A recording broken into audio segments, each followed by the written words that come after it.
ഇത് മോള് പപ്പയാ.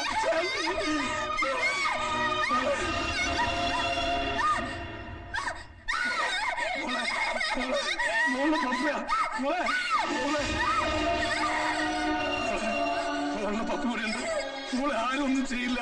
എന്റെ പപ്പ മോളെ ചിരിച്ചു മോളെ മോളെ മോളിപ്പോ നമ്മുടെ വീട്ടിലാ. നോക്കിയേ, ചേച്ചിയും ചേച്ചിനൊക്കെ കണ്ടില്ലേ? എല്ലാം ഉണ്ട്.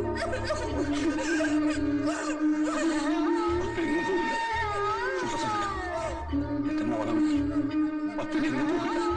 എന്റെ മോളെ വിട്ടെങ്ങും പോകില്ല. മോളെ വിട്ടെങ്ങും പോകില്ല.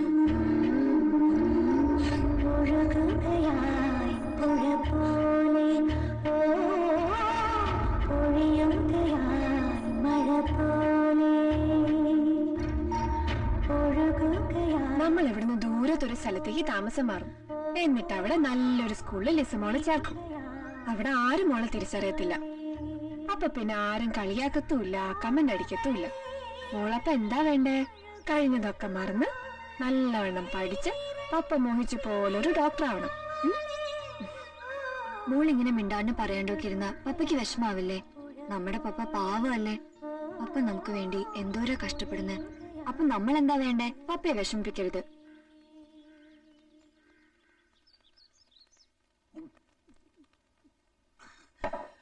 അവൾ എനിക്ക് അനിയത്തിയല്ല, മോളാ മോള്. അവളുടെ ജീവിതം തകർത്ത ഒരുത്തിനെ ഞാൻ വെറുതെ വിടത്തില്ല. വളത്തിനേ ഉള്ളൂ ഞങ്ങൾക്ക് ഇത്തിരി കുറവ്. അവളുടെ അമ്മയുണ്ടല്ലോ, മരിച്ചോ എന്റെ അമ്മായി അമ്മ. അവരാരാ? അവരുടെ തറവാട് ഏതാണെന്നറിയാവോ? പിള്ളി തെക്കേത്. അന്വേഷിച്ചു നോക്ക്. തിരുവല്ല ചെങ്ങന്നൂര് ഭാഗത്ത് ഇത്രയും പഴക്കമുള്ള ഒരു കത്തോലിക്ക കുടുംബം വേറെ ഇല്ല. എന്റെ അപ്പനും അപ്പൂപ്പന്മാര് കത്തോലിക്കക്കാരായിരുന്നു. ഇടയ്ക്ക് ആർക്കോ ദൈവവിളി തോന്നിയിട്ടാ ഈ സഭയിലോട്ട് ചേർന്നത്. മതം ഏതായാലും മനുഷ്യൻ നന്നായ പോരെ അല്ലേ ജോണിക്കുട്ടി? മനുഷ്യൻ നന്നാവണമല്ലോ, പക്ഷെ അതിനെന്ത് വഴിയുണ്ടെന്ന് പറഞ്ഞിട്ട്. കുരുള സാർ ഇങ്ങോട്ട് വരട്ടെ.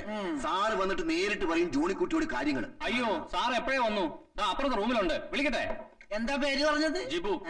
ഓ വിളിയടാ ജിബു. ഒരെണ്ണം ഒഴിക്ക്.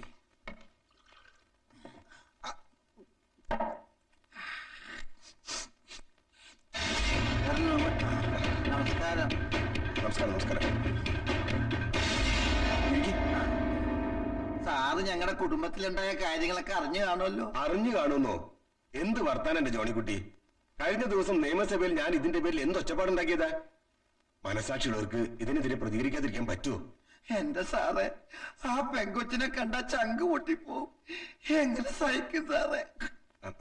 ജോണിക്കുട്ടി കരയാതെ, ഒക്കെ ശരിയാവും. ജോണിക്കുട്ടിയുടെ സസ്പെൻഷൻ എന്തായി? ഒന്നുമില്ല സാറേ, അതിന്റെ അന്വേഷണം നടന്നുകൊണ്ടിരിക്കുകയാണ്. ഞാൻ മത്സരം ആചാരിച്ച കാര്യമല്ല, ബാറ്ററി പോയെന്നുള്ള സത്യം. ജോണിക്കുട്ടി, എന്തോ ഇപ്പോഴത്തെ ഈ അവസ്ഥയിൽ ആ സസ്പെൻഷൻ പിൻവലിച്ചു കിട്ടിയ വലിയ ഉപകാരമായിരിക്കും അല്ലേ? ഉപകാരമായിരിക്കുമെന്നോ? എന്റെ പൊന്നു സാറേ, മരിച്ചാലും ഞാൻ ഈ കടപ്പാട് മറക്കത്തില്ല. ഞാൻ ജോണിക്കുട്ടിക്ക് ഒരു ഉപകാരം ചെയ്യുമ്പോ തിരിച്ചെനിക്കും ചിലത് പ്രതീക്ഷിക്കാലോ. ആ 36 പേരുടെ കൂട്ടത്തിൽ സാറും ഉണ്ടല്ലേ? പക്ഷെ കൊച്ചിതുവരെ സാറിന്റെ പേര് പറഞ്ഞിട്ടില്ലട്ടോ. സത്യം. അസമ്മതം പറയുന്നു. പിന്നെന്താ സാറേ എന്നെ കൊണ്ട് കാര്യം? ഒരു കാര്യമില്ലാതെ സാറുമാര് ബ്രാൻഡ് വാങ്ങി തരത്തില്ല. നമ്മുടെ പാർട്ടിക്കാര് പിള്ളേര് വല്ലവരും ഉണ്ടോ? നമ്മുടെ പാർട്ടിക്കാരൊന്നും അത്രക്കാരല്ല. അതെനിക്കറിയാം. നമ്മുടെ പാർട്ടിക്ക് ഡീസന്റ് പാർട്ടി എന്നൊരു പേര് കൂടി ഉണ്ടല്ലോ.